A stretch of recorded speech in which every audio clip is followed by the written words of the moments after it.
Hello friend, welcome back to Toyota Maintenance YouTube channel.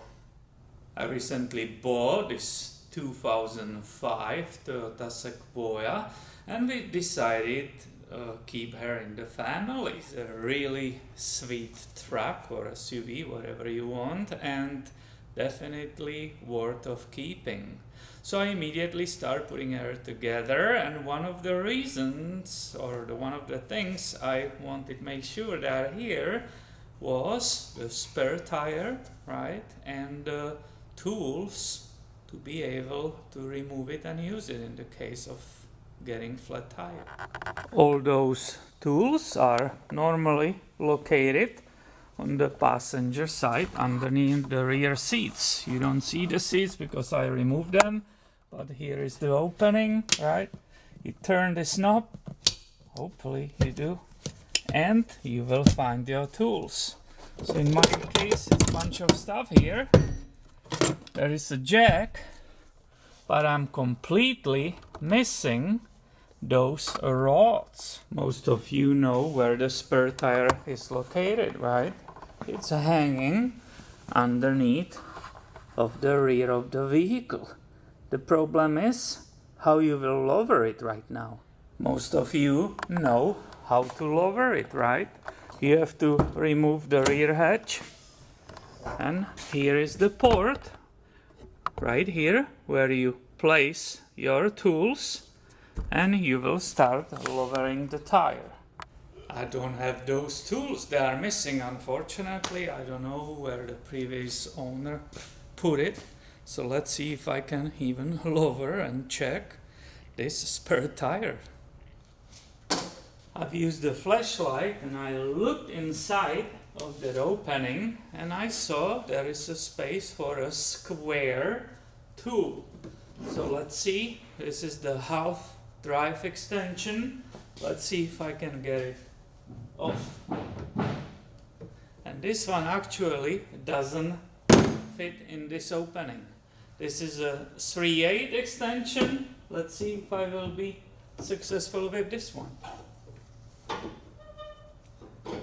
Oh yeah, it's engaged.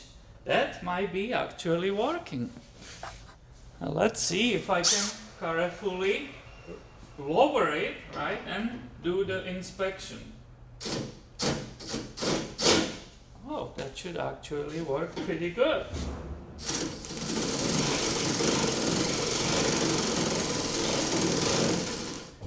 And the spare tire really is going down. And it's lowered enough, I can show you details of that carrier, right? So first of all, it's not a problem to add the pressure because they leave the valve down. Here you can see how it's hanging, right?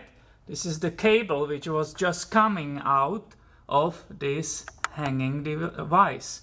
And this is that extension which I was just using to engage this lowering device and move the spur downwards. And now I know that the lowering tool is basically 3/8, right, extension, or you just have that 3/8 ending.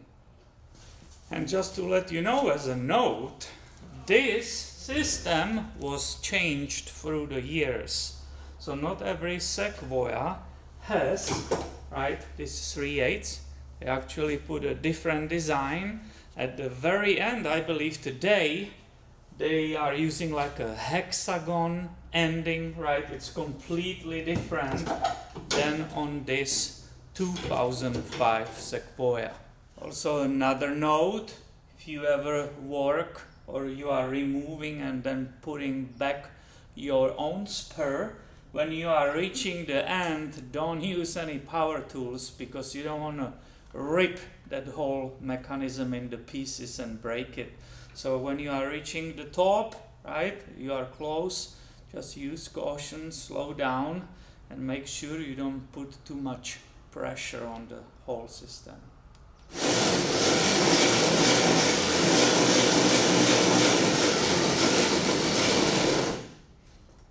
Okay, now I will switch just to the normal ratchet to feel it.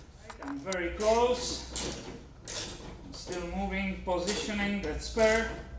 Oh yeah, and that's it. I will not go harder on it. I have it perfectly stable.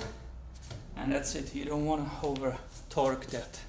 And that was another tech Toyota video for you on this channel. Make sure you are subscribed because I have way more coming your way soon. Thanks for watching and have a great day, my friend.